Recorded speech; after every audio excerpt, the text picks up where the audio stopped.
কাল্লা রব্বিশ রহালি সদরি ওয়াসিলি আমরি ওয়াহলুল ওয়াকাদাতাম মিন লিসানি ইয়াফকাহু কওলি। শুরু করছি সময়ের গুরুত্ব নিয়ে। আউযু বিল্লাহি মিনাশ শাইতানির রাজিম। বিসমিল্লাহির রহমানির রহিম। আল্লাহ তাআলা পবিত্র কোরআনে বলেন, সূরা আসর অধ্যায় 103 1 থেকে 3 নম্বর আয়াতে বলা হয়েছে, ওয়াল আসর ইন্নাল ইনসানা লাফি খুসর ইল্লাল্লাযিনা আমানু ওয়া আমিলুস সালিহাত ওয়া তাওয়াসাউ বিল হাক্কি ওয়া তাওয়াসাউ বিস সবর। আল্লাহ তাআলা সময়ের কসম করে বলছেন এবং আসরের কসম করে বলছেন, সময় খুবই সংক্ষিপ্ত।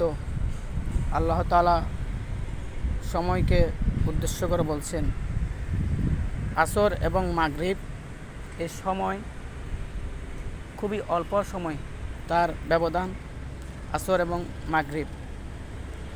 এখন আসরের শেষ সময় এবং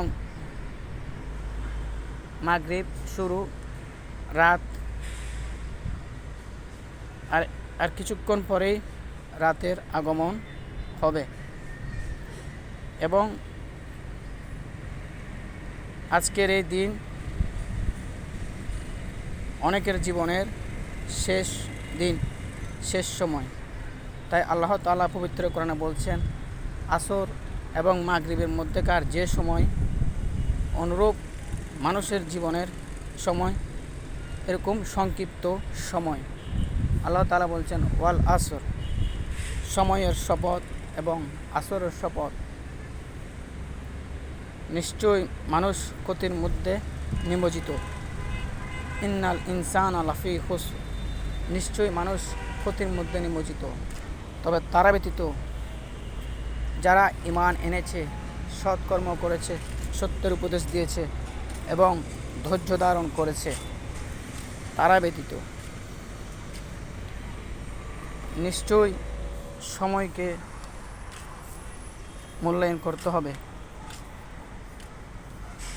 মৃত্যুর আগে আমাদেরকে মৃত্যুর জন্য প্রস্তুতি নিতে হবে।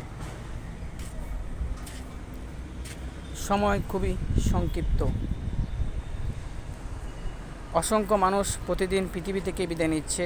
সড়ক দুর্ঘটনায় মর্মান্তিকভাবে মৃত্যু হচ্ছে, কারো মৃত্যু হচ্ছে হাসপাতালে, কারো মৃত্যু হচ্ছে আগুনে পড়ে।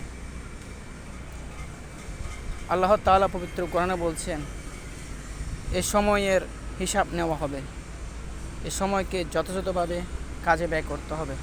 তাই আল্লাহ তাআলা এ সময়ের শপথ করে বলছেন, খুব শীঘ্রই তোমাদের কাছ থেকে হিসাব নেওয়া হবে। এই সময়ের সময় মানুষের জীবনে খুবই সীমিত। যেমনটি আসরের সময়, এখন সূর্য অস্ত যাবে আর কিছুক্ষণ পর, অনুরূপভাবে মানুষের জীবন থেকে এই সময়গুলো আস্তে আস্তে শেষ হয়ে যাচ্ছে। তার মৃত্যু সন্নিকটে আগমন হচ্ছে, মানুষ গাফেল হয়ে আছে। অনুরূপভাবে আল্লাহ তাআলা বলছেন, তোমরা সত্যের উপদেশ দাও, সৎকর্ম করো এবং ধৈর্য ধারণ করো। যারা এই কাজগুলো করতে পারবে তারাই সফল কাম। আমাদেরকে অবশ্যই সময়ের মূল্যায়ন করতে হবে এবং সময়কে যথাযথভাবে ব্যয় করতে হবে। আমরা দেখতে পাচ্ছি আর একটু পরেই রাত অতিবাহিত হবে এবং পুরো অন্ধকারে ছেয়ে যাবে পৃথিবী। সময় কীভাবে চলে যাচ্ছে আমরা বুঝতে পারছি না। এই সময়কে যথাযথভাবে ব্যয় করতে হবে। আল্লাহ তাআলা আমাদের সবাইকে সময়ের যথাযথভাবে ব্যবহার করার তৌফিক দান করুন। আমিন।